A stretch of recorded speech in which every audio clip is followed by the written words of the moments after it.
길지 않기 때문에 우리가 한 목소리로 우리 자막을 보시면서 같이 봉독하겠습니다. 시작. 사실은 하나님께서 한두 번 말씀하시지만 사람이 깨닫지 못하는 것입니다. 사람이 꿈을 꿀 때나 밤중에 환상을 볼 때나 침대의 깊은 잠에 빠져 있을 때 하나님께서 사람의 귀를 열고 그들이 받을 교훈을 거기에 인치시고 사람으로 하여금 그 행실에서 돌아서게 하시고 교만하지 않도록 하십니다. 아멘.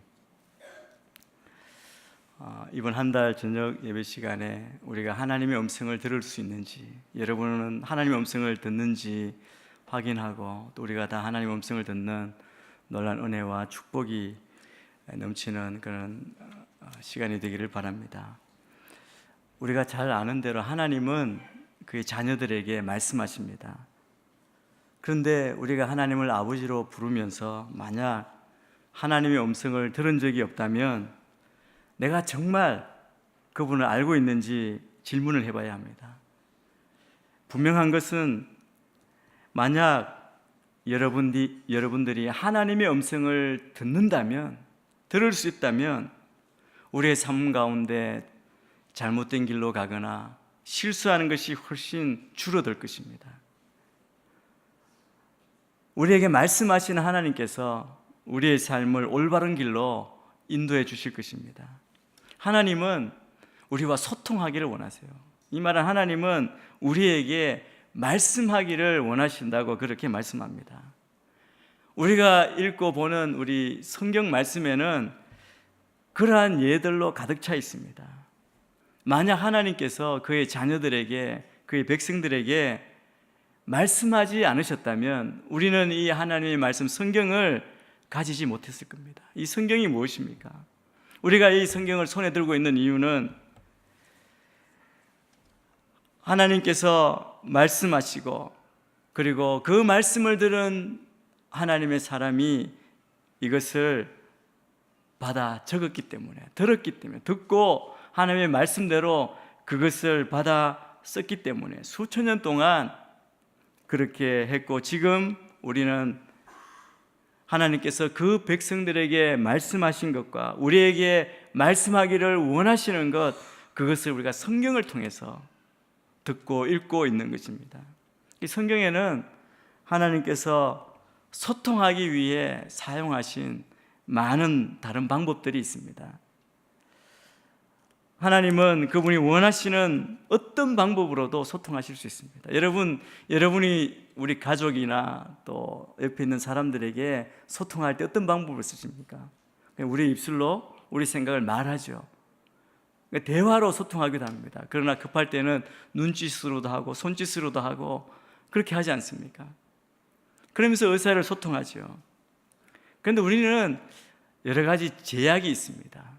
그러나 하나님은 하나님이시기 때문에 만약 그분이 이 전기불 가지고도 우리에게 소통하기를 원하신다면 분명히 그렇게 하실 것입니다.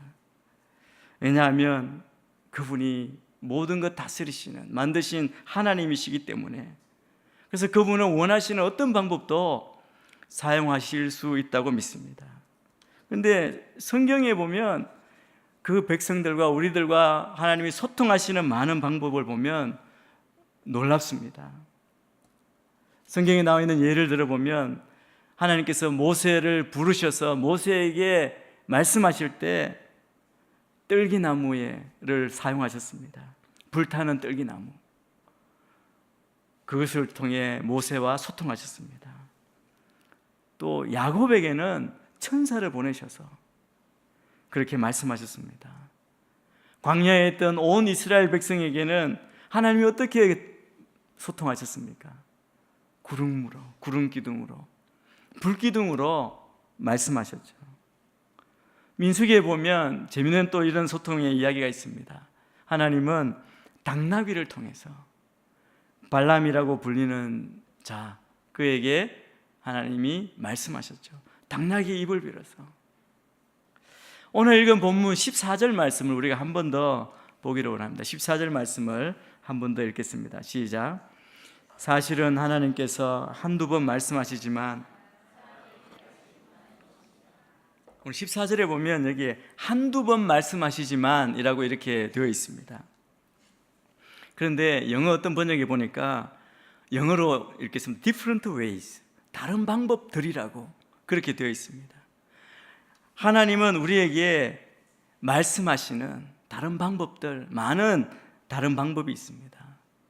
그분은 어떤 한 가지 방법에 제한되시는 분이 아니십니다. 문제는 하나님이 여러 방법으로, 여러 모습으로 우리에게 오셔서 대화하기를 원하시고 우리에게 말씀하시지만 우리가 그걸 듣지 못하고 깨닫지 못한다는 겁니다. 우리가 사람을 통해 쓰던 어떤 방법이든 우리에게 말씀하시는 그 하나님의 음성을 깨닫지 못하는 겁니다. 그래서 우리는 우리의 지각이나 인식이나 통찰의 문제를 우리가 개발해야 됩니다. 어떻게? 하나님의 말씀하시는 그 하나님의 음성을 들을 수 있기 위해서, 그 음성을 깨닫기 위해서. 우리가 오늘 이 자리에 나와 있고 또 기도할 때도 그렇지 않습니까? 하나님 저에게 말씀해 주십시오. 보여주십시오. 깨닫게 해주십시오. 제가 너무 답답합니다. 어디로 가야 합니까? 우리가 듣기를 원하고 깨닫기를 원하지 않습니까?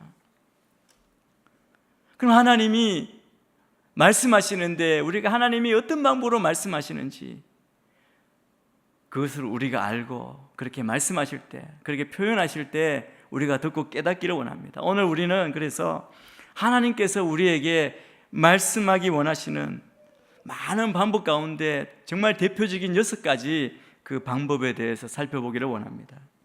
물론 이 6가지 방법만 있는 게 아니죠. 이것보다 훨씬 더 많은 방법이 있습니다. 그러나 오늘 살펴보는 이 6가지는 하나님이 우리에게 말씀하시는 가장 일반적인 방법입니다.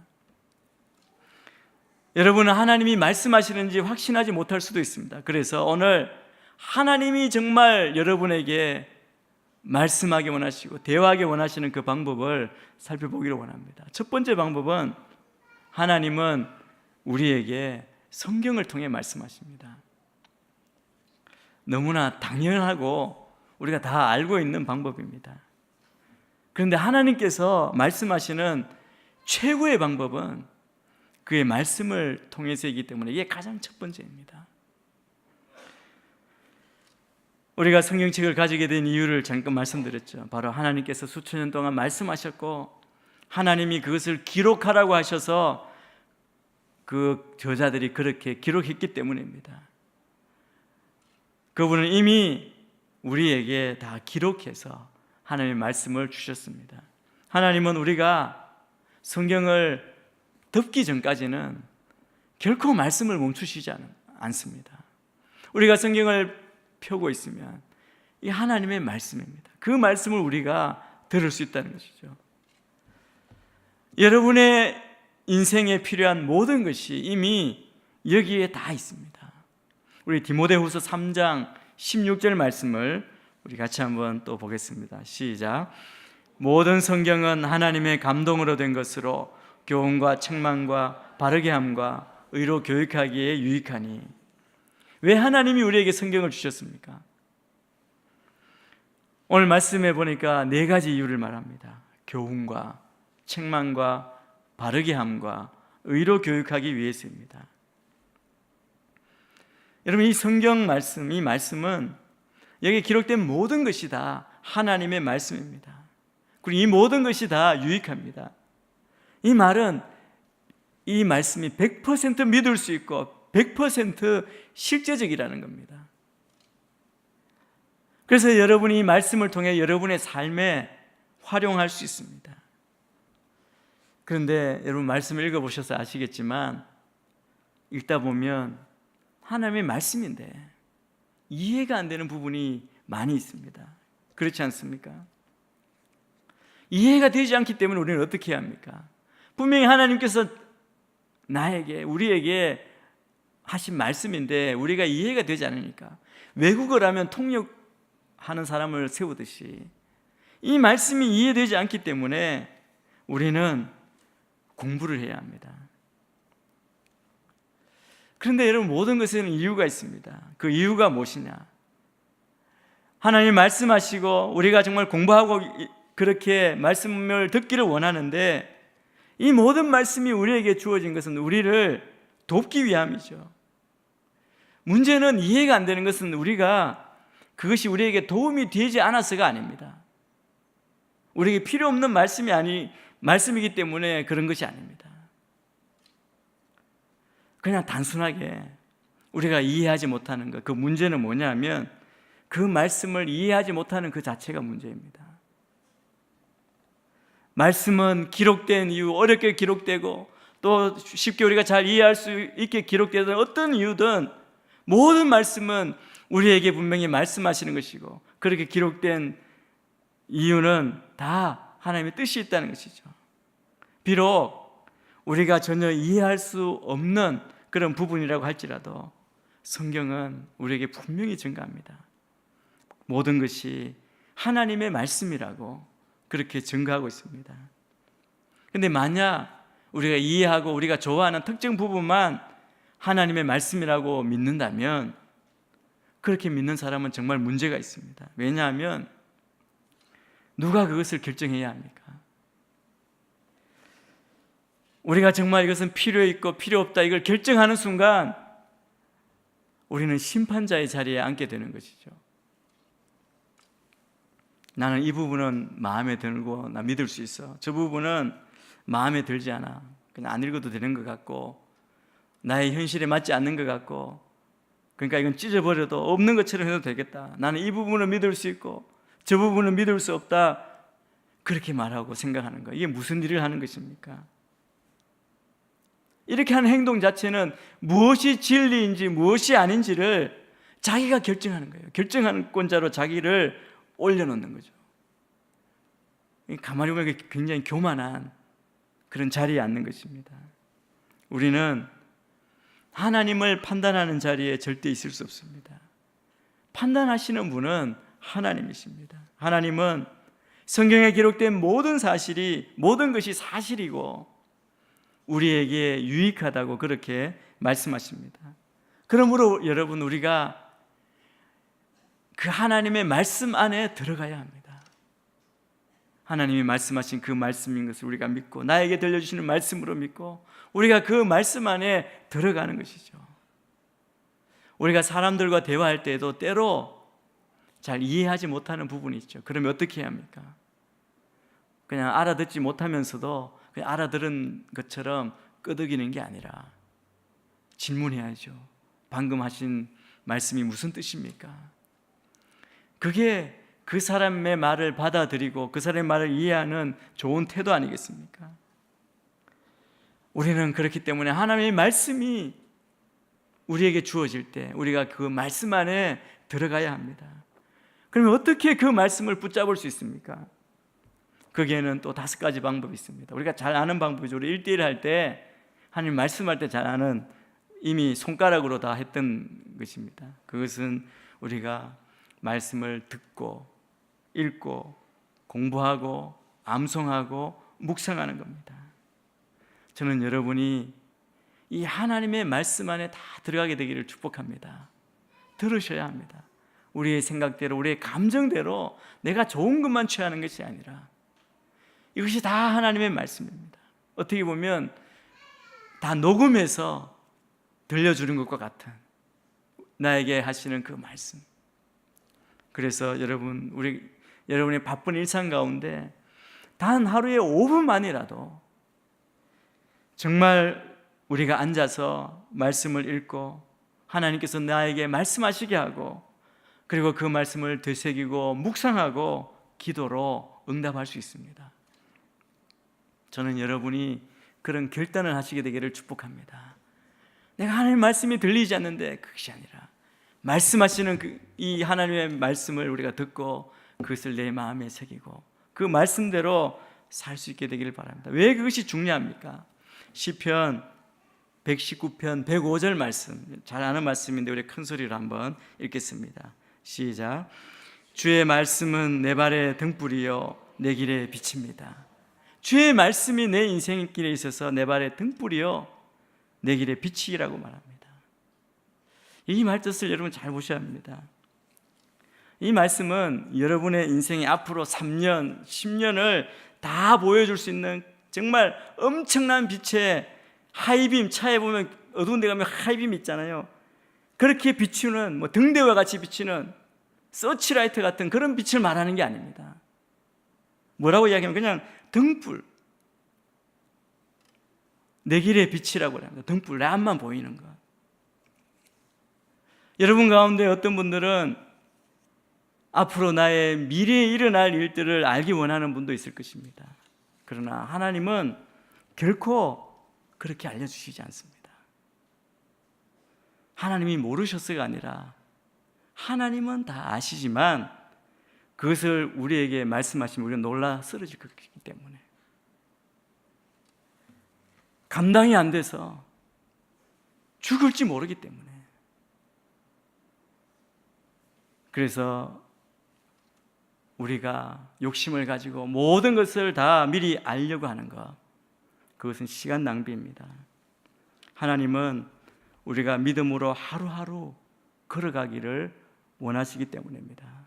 오늘 낮에 이조 목사님 설교하실 때 기도에 대해서 말씀하시는데 이 말씀하셨잖아요. 세상에 빛이 가득 차도 눈으로 볼 수 없으면 아무 소용이 없습니다. 그런데 아무리 눈이 밝아도 빛이 없으면 역시 아무 소용이 없죠. 제가 오늘 사실은 설교를 못했습니다. 궁금해하실 분이 계실 텐데 이 예가 제가 원래 다 하기로 돼 있었는데요. 토요일이죠. 그러니까 밤 1시쯤 제가 자던 방에서 일어나서 화장실 가려고 갔는데 화장실 불 켜려고 하다가 그 전에 모서리 벽에 부딪혔습니다. 아무도 그런 일이 없었는데 깜깜하니까 그때 이제 조심해서 가는데 아마 잠이 덜 깼던 것 같아요. 아마 휘청거리지 않았나. 잠이 확실하게 깼습니다. 그래서 응급실로 가고 피가 나서 놀라가지고 갔는데, 그래서 이제 몇 반을 꾸매고 궁금해하실 것 같고 또 많은 분이 지난 한번 만났는데 너무 많이 그렇게 예배드리는데 집중이 안 되실 것 같아서 제가 미리 말씀드립니다. 제 얼굴 너무 보지 마시고 그냥 말씀을 드리시기 바랍니다. 병원에 가서 너무 창피해가지고 제가 뭐라고 말을 못하겠더라고요. 병원은 너무 놀라서 제가 혹시 쓰러져서 이렇게 다친 게 아닌가, 그게 아니라 스스로 가서 박았기 때문에 제가 그것과 같습니다. 여러분, 우리가 하나님의 말씀을 듣고 본다는 것은 멀리 보이고 밝은 빛이 아니라, 여러분 정말 우리가 온전한 신으로 그 앞에 있는 한 발 한 발을 인도하시는 것이죠. 하나님께서 그래서 매일의 삶에 필요한 빛을 공급해 주십니다. 그게 성경이 말씀하시는 겁니다. 하나님 우리에게 말씀하신 첫 번째는 하나님 말씀을 통해서, 두 번째 하나님의 방법은 하나님은 은사를 받은 선생들을 통해서 우리에게 말씀하십니다. 에베소서 4장 11절 12절 말씀을 우리가 또 한번 같이 읽겠습니다. 시작. 그가 어떤 사람은 사도로, 어떤 사람은 예언자로, 어떤 사람은 복음 전도자로, 어떤 사람은 목사로, 어떤 사람은 교사로 삼으셨으니 이는 성도들을 섬기는 일을 준비하게 하며 그리스도의 몸을 세우려는 것입니다. 하나님이 세운 사람이 있다는, 은사를 받은 자가 있다는 겁니다. 여기에 질문이 있습니다. 여러분 참 현실적인 질문이 많은데, 그러면 어떤 사람이 하나님께서 이렇게 자신을 교사로 삼아 주셨는지 그것을 어떻게 알 수 있습니까?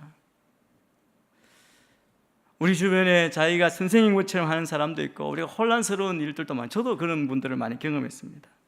무언가 말할 수 있는 능력을 가진 자들이 있을 것입니다. 어떤 사람은 다른 사람의 삶의 필요를 채워줄 수 있도록 도움을 주기도 합니다. 그리고 하나님은 그런 사람을 세우셔서 그렇게 행하도록 그렇게 하시는 거죠. 오늘 여기 은사가 여러 개 있잖아요. 은사를 가지고 일하시는 하나님의 방법입니다. 교사의 은사, 가르침의 은사를 말하는 것이죠. 근데 로마서 12장 6절 말씀을 한번 보겠습니다. 12장 6절 말씀 시작. 우리는 우리에게 주신 은혜를 따라 서로 다른 은사를 갖고 있습니다. 만일 예언이면 믿음의 분량대로, 뒤에 또 쭉쭉 나오는데요. 만일 어떤 사람이 가르침의 은사를 가지고 있다면 그 가르침이 자기의 말이 아니고 성경과 일치해야만 할 것이라는 겁니다. 여기 보면 은사를 가지고 있는데 그 은사가 믿음의 분량대로, 하나님이 말씀하신 대로 그 말씀을 믿는 믿음의 분량대로 그렇게 남을 도와주고 깨우고 일해야 한다는 겁니다. 정말 탁월한 능력을 가진 사람들이 많이 따르는 그 사람이 와서 내 말을 들으라고 그렇게 말하는데, 여러분 그렇게 말하는 사람이 다른 사람을 얼마나 설득시키고 얼마나 확신을 주느냐, 이게 중요하지 않다는 겁니다. 그 사람의 말이 나에게 얼마나 감동을 주느냐, 그것도 상관이 없습니다. 만약 아무리 감동을 주고 확신을 준다 할지라도 하나님의 말씀과 일치하지 않으면 그것은 가르침의 은사가 아닙니다. 여러분, 그 기준이었기 때문에 많이 우르르 잘못 따라가서 잘못된 길로 가는 사람이 얼마나 많은지 모릅니다. 그래서 여러분, 하나님의 말씀, 이 성경에 기록된 하나님의 말씀을 우리가 알아야죠. 그리고 그 말씀과 맞는지를 우리가 분별해야 합니다. 이 가르치는, 우리를 돕는 은사받은 선생님을 통해서 우리가 하나님의 말씀을 듣는다고 할 때 그것이 그의 정말 논리적인 말, 합리적인 말, 그 감동적인 말, 그것을 말하는 능력에 관해서 이야기하는 것이 아닙니다. 말을 잘하거나 선한 이야기를 말하는 것, 그것이 아니라는 겁니다. 어떤 사람이 이야기하는 그 내용을 통해서 하나님께서 말씀하시는 것을 통로로 쓰임받는, 그것이 가르침의 은사고 우리에게 하나님의 말씀을 듣게 해주는 그런 통로가 되고 하나님이 사용하시는 방법이 되는 것입니다. 고린도전서 2장 13절 말씀도 우리 같이 한번 읽겠습니다. 시작. 우리가 이 선물들에 대해 말하는 것은 사람의 지혜가 가르쳐준 말들로 하는 것이 아니라 성령께서 가르치신 말씀들로 하는 것입니다. 곧 신령한 말로 신령한 일들을 설명하는 것입니다. 진리는 하나님께서 말씀하시는 것이지 사람들이 말한 것이 아닙니다. 그래서 여러분, 사람을 너무 믿지 마시고 사람을 의지하지 마시고 그게 정말 하나님의 통로로, 하나님의 도구로 쓰임받는 말씀대로 하나님의 다스림 안에 있는 사람인가를 여러분이 먼저 확인하시고, 그리고 그러한 사람, 하나님의 은사를 받고 말씀대로 쓰임받는 사람들이 를 통해서 말씀하시는 하나님의 음성을 들을 수 있는 그런 여러분이 되시기를 축복합니다. 그래서 하나님은 우리 주변에 있는 은사받은 사람들을 사용하셔서 말씀을 가르치고 진리를 이해하고 깨닫도록 우리를 도와줍니다. 여러분, 하나님은 첫 번째 하나님의 말씀, 두 번째 은사받은 교사들을 통해 말씀하십니다. 세 번째 있습니다. 세 번째는 하나님은 우리 주변에 있는 경건한 친구와 가족들을 통해서 말씀하십니다. 우리 주변에 있는 사람들, 특별히 가까운 가족, 우리를 사랑하는 친구, 그들이 특별히 믿음을 가진 자라면 하나님께서 그들을 통해서 여러분에게 더 쉽게 말씀하실 수 있을 겁니다. 자주 우리는 이것을 가볍게 생각합니다. 왜냐하면 너무 가까이 있는 부모, 형제로만 여기기 때문에. 그래서 남들에게는 그렇게 안 했는데 부모에게 하면 괜히 어리광도 피우고 또 말도 잘 안 듣고 그러잖아요. 다른 모습이 뭘 보일 때가 있지 않습니까? 그런데 여러분들은 여러분 가까이 있는 가족, 이웃에게 대해서 정말 민감하게 주의를 기울일 필요가 있습니다. 왜냐하면 이렇게 가까이 계시는 가족이나 친구를 통해서 하나님께서 자주 말씀하시기 때문입니다. 잠언 12장 26절 말씀을 우리가 같이 한번 읽겠습니다. 시작. 의인은 그 이웃을 바른 길로 이끌어가지만 악인은 이웃을 방황하게 한다. 여러분, 우리는 모두가 다 스스로 보지 못하는 부분이 있습니다. 다 눈을 뜨고 귀를 열고 다 보고 듣는 것 같지만 사실은요, 우리가 다 보지 못해요. 어떤 실험도 있잖아요. 저 고릴라가 지나가는데 화면 앞에 다 춤추고 지나가는데 많은 사람들이 그걸 못 보는 실험이 있어요. 심리학 실험. 그 해보셨나요 혹시? 공을 몇 번 했는지 다른데 주의를 집중하니까요 못 보는 거예요. 저도 그랬어요. 그 한번 어느 모임에서 앞에 나온 강사가 그렇게 하라고 했는데 저도 못 보고 나중에 어이가 없어서요. 어떻게 한참 동안 화면 가운데서 이게 춤추고 있는 고릴라 탈을 쓴 사람을 내가 못 볼 수가 있지. 그러니까 우리의 눈, 우리의 귀는 믿을 수가 없습니다. 그래서 100% 확신하다고 그렇게 주장하는 그거는 어리석은 사람입니다. 어떤 일인지 우리가 다 겸손해야죠. 우리는 다 보지 못하는 부분이 있습니다. 이 블라인드 스팟이라고도 하죠. 그것도. 다 보지 못하고 깨닫지 못하기 때문에 우리는 내가 옳은 줄 알지만 나의 삶을 바르게 고칠, 새롭게 고칠 필요를 느끼지 못하고 그대로 살아가는 겁니다. 그런데 하나님은 내 가까이 있는 가까운 사람들을 사용하셔서 진리를 말하도록 그렇게 사용하십니다. 하나님은 우리가 못 보는 부분을 깨닫기를 원하시고 하나님의 음성을 듣기를 원하시는 거죠. 모든 사람은 그들의 인생에 나를 사랑해서 나에게 뭔가 가르쳐주고 도움을 준 그 사람의 도움이 필요합니다. 혹시 여러분의 삶 가운데 그런 사람들이 있습니까? 정말 우리의 관계가 깨어지지 않게 어떤 말을 해도 그 사람을 신뢰할 수 있고 내가 그 사람이 나를 사랑하기 때문에 그가 하는 말은 정말 내 마음에 새겨들고 내 삶을 바꿀 용의가 있는 그런 사람. 또 우리가 사람들에게 거리낌 없이 조언을 해줄 수 있고 충고할 수 있는 그런 위치에 서 있습니까? 그냥 듣고 싶은 말만 해주는 사람이 아니라 한결같이 변함없이 여러분을 사랑하고 여러분의 잘못을 지적할 수 있고 실수와 어리석은 행동을 하지 못하도록 그렇게 말해주는 그런 사람 말입니다. 우리는 누구든지 모든 것을 분명하게 알 수 있는 사람은 없습니다. 그래서 누군가의 조언을 들어야 합니다. 그래서 우리는 가족의 충고, 동료, 친구의 충고를 들으려고 하죠. 저희 삶에도 보면 여러 명의 조언자를 주신 것에 감사합니다. 저희 가정에는 제 아내가 가장 무서운 조언자이고 그것보다 더 무서운 제 딸이 있습니다. 전혀 거리낌 없이 이 세상에 누구도 저에게 그렇게 말을 못하는데 아주 싫은 표정하고 막 화를 내고 제가 섬겨도 그냥 그렇게 합니다. 그런데 그게 저를 잘못되게 하려고 하는 것이 아니라 안타까워서 사랑하니까 표현 방법은 제 마음을 상하게 하고 분노하게 하지만 그래도 제가 돈 오고 생각하면 내가 잘못했구나 고쳐야지 그걸 느끼게 합니다. 저는 제 인생의 방향을 바꾸게 된 몇 가지 사건, 사람들이 있습니다. 여러 번 말씀드렸는데 저도 직장생활 하다가 갑자기 부름을 받았는데요.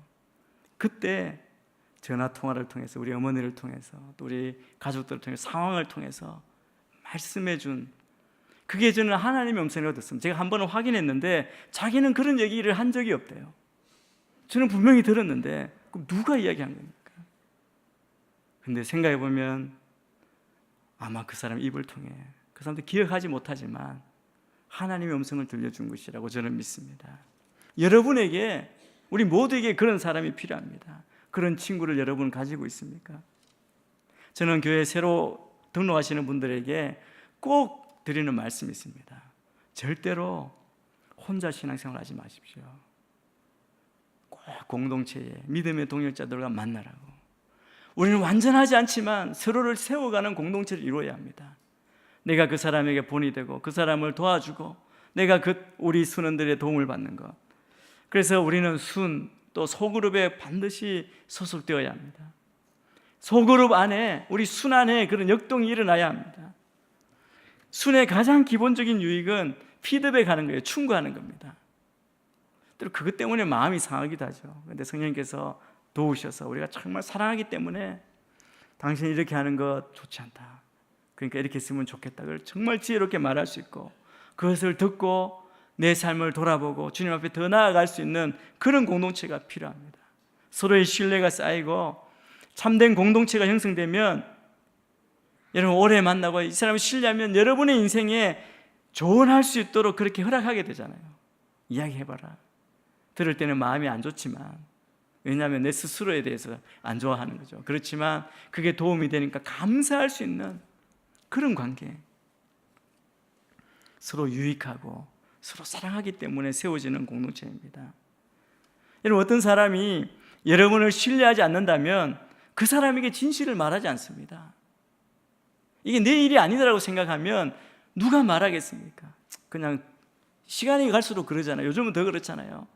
관여하지 말라고, 끼어들지 말라고, 아는 척하지 말라고. 그러나 우리는 그 사람의 일이 나의 일처럼 느껴지고, 그리고 말씀에 비추어서 그 사람들이 정말 살아나고 일어날 수 있도록 도와줄 수 있는 그런 공동체, 그런 관계가 세워져야 합니다. 그래서 저는 순모임 한 주일에 한 번 하는 것 충분하지 않다고 생각합니다. 그 이상의 시간이 필요합니다. 그래서 때로 같이 식사도, 가족끼리 식사도 하고, 재미있는 영화도 함께 보고, 또 어떤 경우에는 휴가도 같이 가고, 그러면 더 잘 알아가죠. 내 인생에 들어오는 겁니다. 처음에는 불편하지만 그러나 그 가운데 더 큰 유익을 경험할 수 있습니다.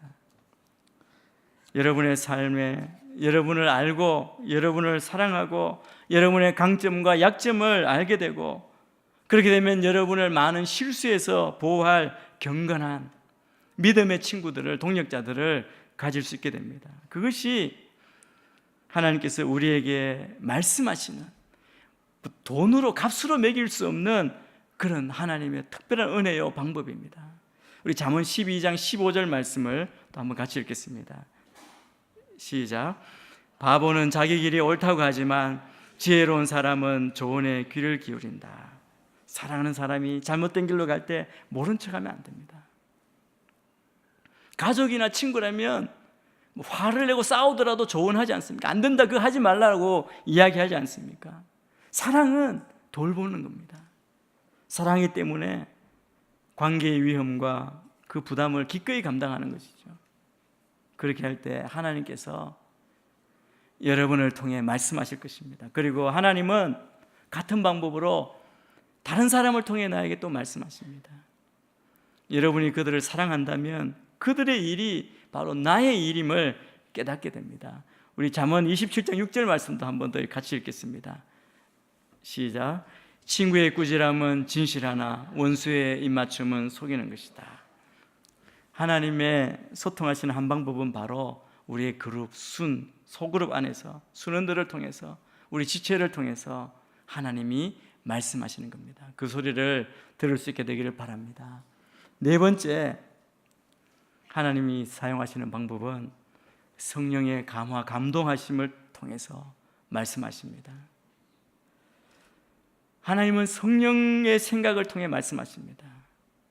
그분은 생각을 주시고 우리 인생에 제안하시는 겁니다. 여러분 마음에 감동과 생각 그리고 영감을 심어주십니다. 사실 하나님께서 여러분의 마음에 말씀하실 때 그것을 우리는 뭐라고 그러냐면 영감이라고 그러죠. 인스피레이션이라고 그럽니다. 하나님이 우리에게 그 영감을 주세요. 하나님만 주시는 게 아닙니다. 또 사탄이 우리 마음에 말할 때가 있습니다. 그것을 우리는 뭐라고 그러냐면, 사탄이 우리에게 말하는 것을 유혹, 시험이라고 하죠. 템테이션입니다. 둘 다 여러분 우리 마음에 직접 들어오는 거예요. 우리 요한복음 14장 26절 말씀을 한번 같이 읽겠습니다. 시작. 그러나 보혜사 곧 아버지께서 내 이름으로 보내실 성령께서 너희에게 모든 것을 가르쳐 주실 것이며 너희에게 말한 모든 것을 생각나게 하실 것이다. 이건 누가 하신 말씀입니까? 예수님의 말씀입니다. 성경은 성령님이 우리의 선생이라는 거예요. 보혜사, 우리 카운셀러라는 겁니다. 이 말은 쉽게 말하면 우리 각 개인의 코치, 멘토와 같습니다. 오늘 어떤 사람은 운동선수도 그러더라고요. 개인 코치를 사더라고요. 많은 돈을 주고 정말 탁월한 사람을 모시고, 또 우리나라 축구팀도 그렇잖아요. 정말 뛰어난 코치, 감독을 비싼 돈을 주고 모시고 와서 배우지 않습니까? 개인 코치 아니면 그 팀의 지도를 받죠. 성령님이 우리에게 그렇다는 겁니다. 오늘 말씀해 보니까 너희에게 말씀한 것, 말한 모든 것을 생각나게 하실 것이다. 귀로 들리는 소리가 아니라 바로 우리 마음을 울리는 겁니다. 로마서 8장 16절 말씀도 또 같이 읽습니다. 시작. 성령은 친히 우리의 영과 더불어 우리가 하나님의 자녀임을 증언합니다.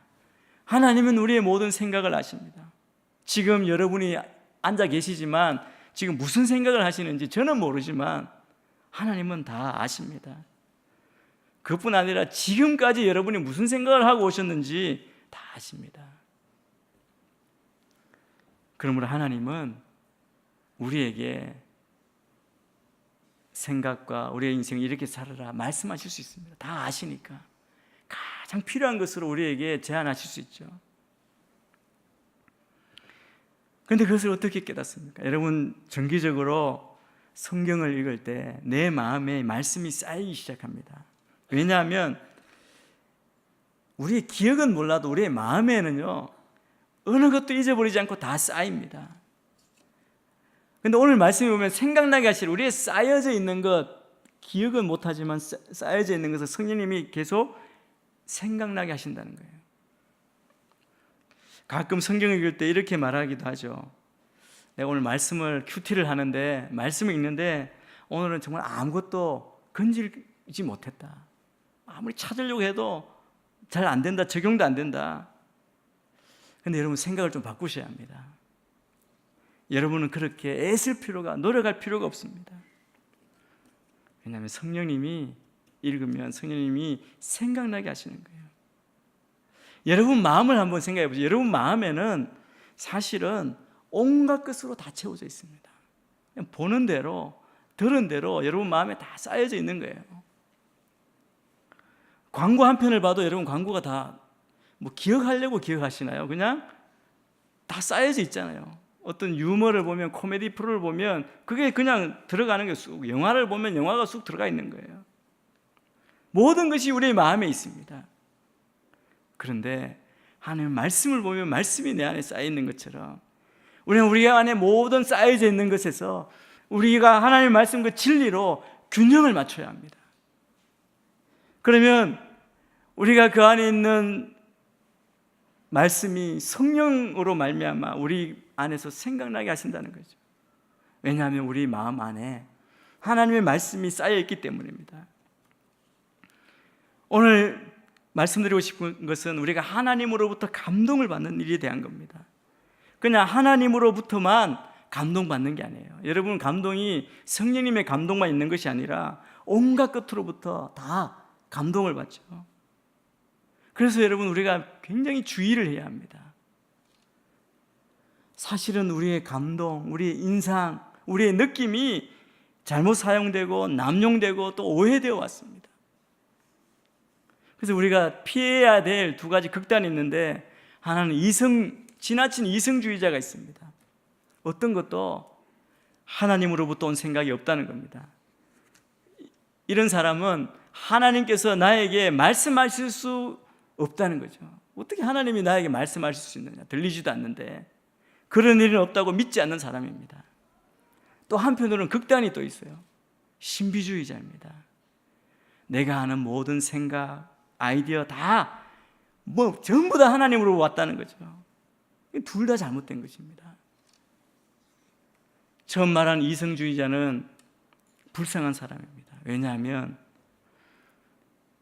정말 하나님으로부터 전혀 음성을 듣지 못한다면 그의 인생에 살아가면서 오는 시험과 고통과 슬픔의 순간에 그 어떤 위로도 받을 수 없기 때문입니다. 가장 불쌍한 사람이죠. 또 모든 것이 하나님으로부터 온 사람이고 믿는 사람은 하나님 이것도 말씀하시고 저것도 말씀하시고 계속 말하는 사람은 신비적이 됩니다. 그 사람은요 엄청나게 많은 실수를 합니다. 아까 잠언에도 나온 단어가 있는데 그 사람은 바보 같은 일을 하게 될 겁니다. 결국 자기 인생에 스스로 발에 걸려 넘어지고 당황하게 될 것입니다.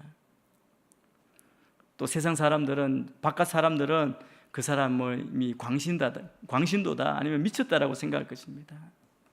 제가 여러분에게 드리고 싶은 것은 이 두 극단 사이에 균형이 필요하다는 겁니다.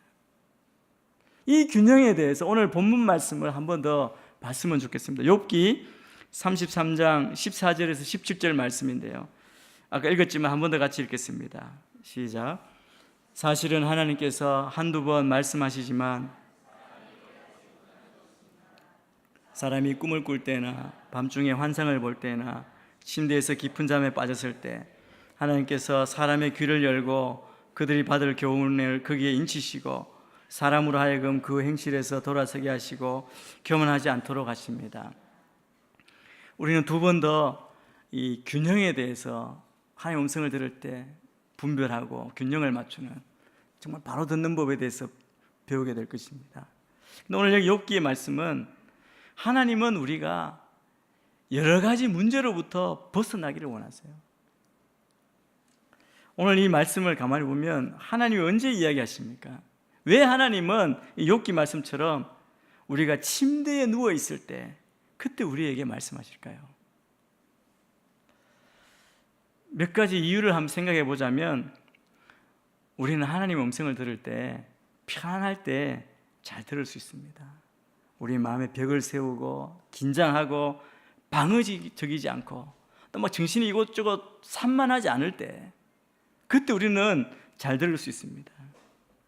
하나님이 우리에게 말씀하실 때 들을 수 있다는 것은, 여러분 잘 들으려면 귀를 쫑긋 세우듯이 우리의 마음이 열려 있다는 겁니다. 귀가 열려 있고 하나님께 초점을 맞추고 있다는 것이죠. 때로 여러분 소음 가운데에도 옆에서 말하는 사람을 들을 때 그냥 얼굴을 보지 않으면 안 들립니다. 얼굴을 보고 입모양 보고 무슨 말하는지 대충 알아들을 수 있듯이 여러분 우리가 다 열려 있고 집중해야 된다는 것이죠.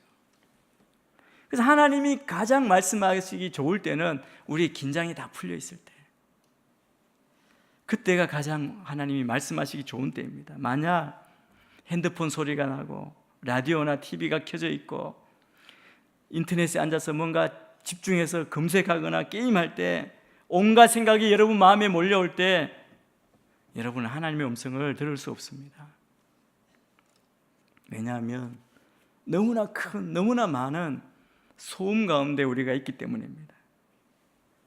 그래서 여러분, 하나님의 음성을 듣기 위해서는 우리가 구별된 시간, 구별된 장소, 긴장을 풀고 때로 편안한 의자에 앉거나 여기 말하는 침대에 눕는 이유가 바로 여기에 있습니다.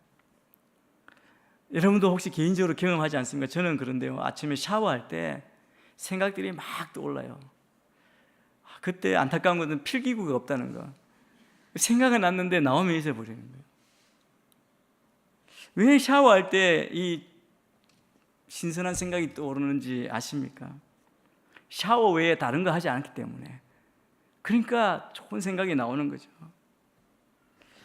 긴장하지 않을 때 하나님이 말씀하실 수 있습니다. 우리는 항상 우리의 안에 있는 감동, 하나님이 말씀하시는 그 울림을 듣고 생각이 올 때 우리 자신이 한번 시험하고 확정하고 분별해야만 합니다.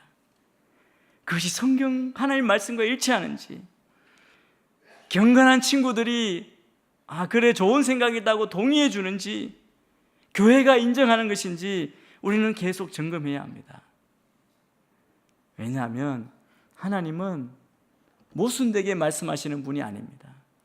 하나님이 하나님 말씀에 말씀하신 그대로 우리에게 어떤 성령님을 통해서도, 친구를 통해서도, 그리고 우리의 가까운 사람들을 통해서도 말씀하시기 때문에 말씀하신 대로 우리에게 감동을 주시고 생각나게 하시기 때문입니다. 다섯 번째 방법, 하나님은 또한 고통을 통해 말씀하십니다. 고난을 통해 말씀하십니다. 이것이 무엇을 말하는지 여러분 알고 계십니까? 하나님은 우리를 너무나 사랑하시기 때문에 심지어 고통까지도 우리에게 말씀하시는 도구로 사용하십니다. 때로 고통이 우리가 막 흐트러져 있을 때 우리를 집중하게 하는, 마음을 준비하게 하는 우리에게 말씀하시는 도구로 사용하십니다. 큰 고통을 당하고 나면 다른 것들이 다 그냥 부질없이 느껴지는 거예요.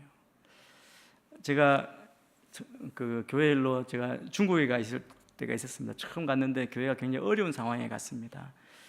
공안들로부터 예배 장소가 쫓겨나고 또 장소를 옮기는데 고발당하고, 그리고 교인들은 흩어지고 교회 안에 분란이 생기고, 그걸 이제 해결하러 갔습니다. 정신이 하나도 없었습니다. 근데 이제 가족이 왔는데 사람들이 이제 저뿐 아니라 온 가족을 이제 좀 이렇게 힘들게 할 수 있는 그런 상황이었는데요. 좀 그렇게 했고, 그런데 제 아내가 그때 한국에 있을 때 큰 병이 있다고 그런 진단을 받고 갔어요. 그러니까 마음 자세가 달라진 거예요.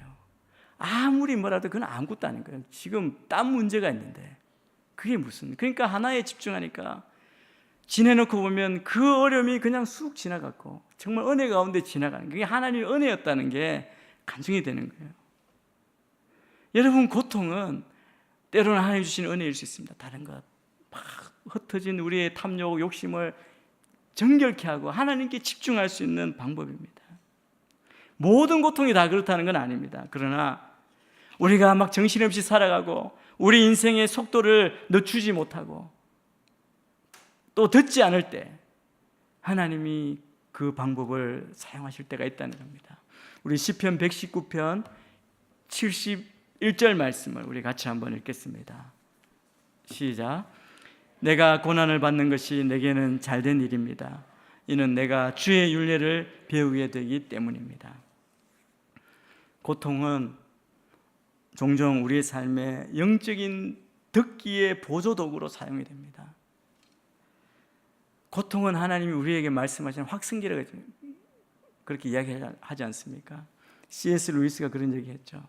우리가 평안할 때, 즐거울 때 하나님은 우리에게 속삭이시는데, 속삭이시는 건데, 그런데 고난 갈 때 외치신다, 아주 크게 소리 지르신다고 말씀합니다. 하나님의 소리 지르심이라는 겁니다.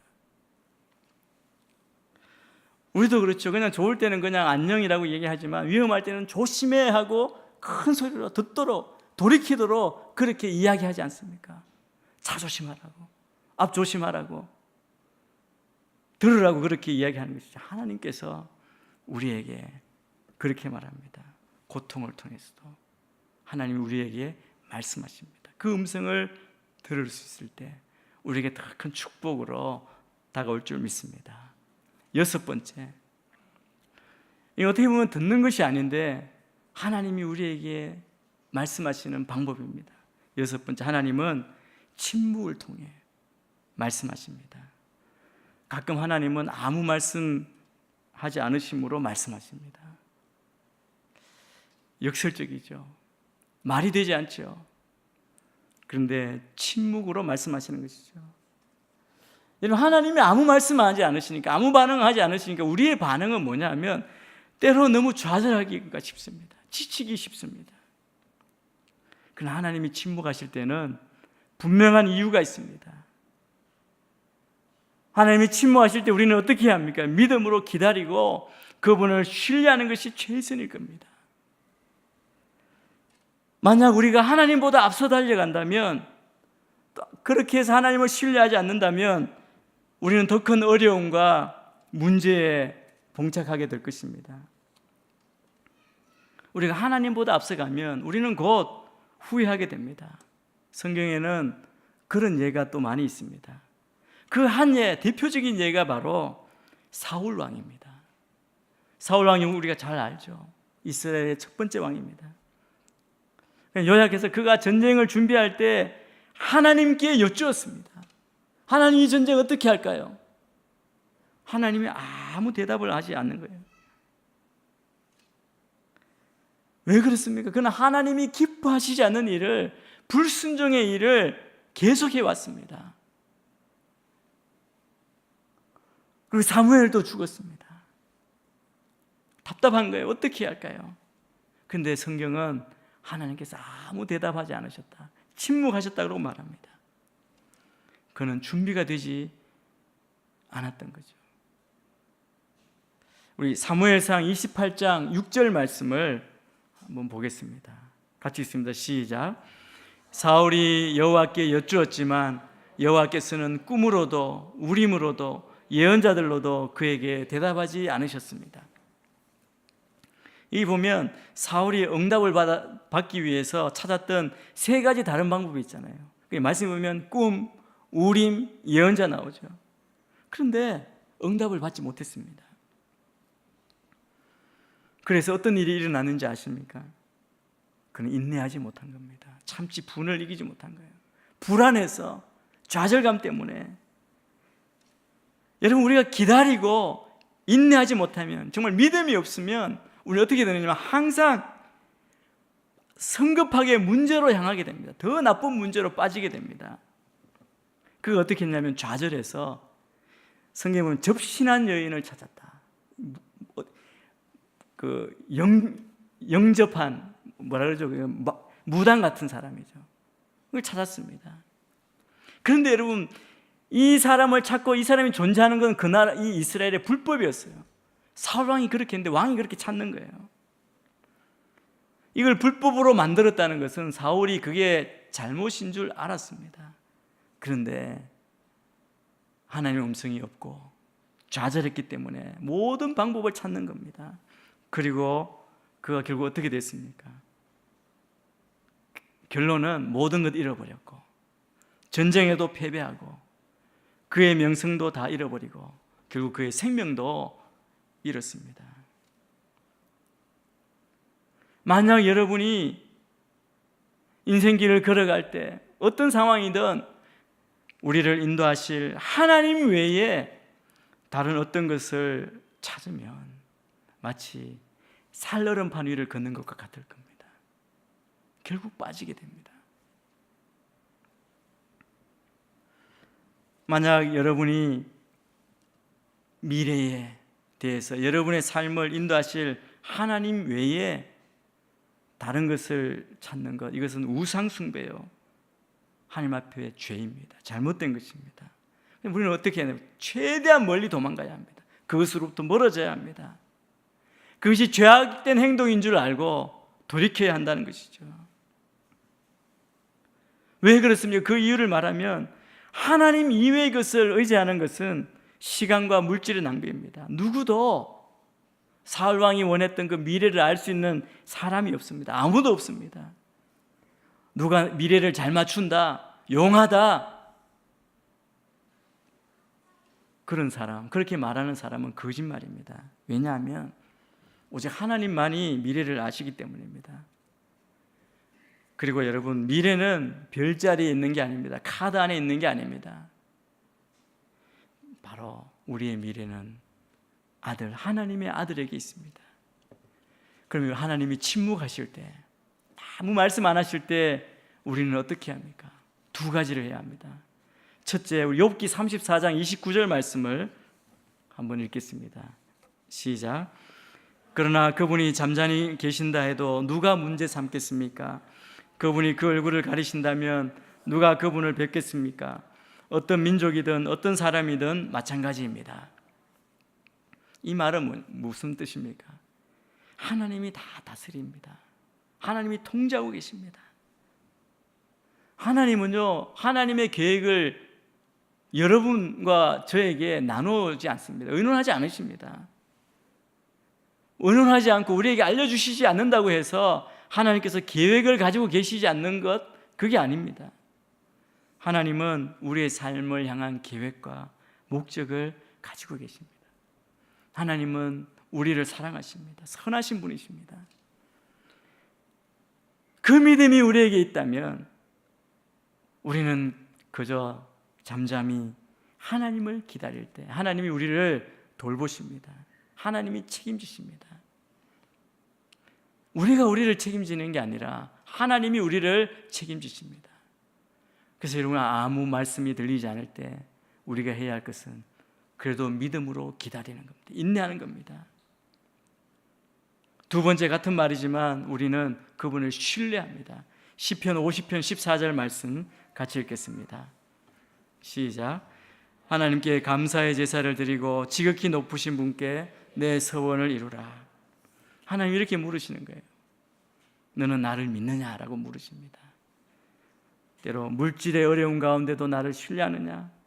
네 마음이 아픈데 그래도 신뢰하느냐? 스트레스가 많은데, 외로운데, 건강에 문제가 있는데, 자녀 때문에 기도할 제목이 많은데 그럼에도 불구하고 앞이 보이지 않지만 너는 나를 신뢰하고 있느냐? 너는 나를 믿느냐?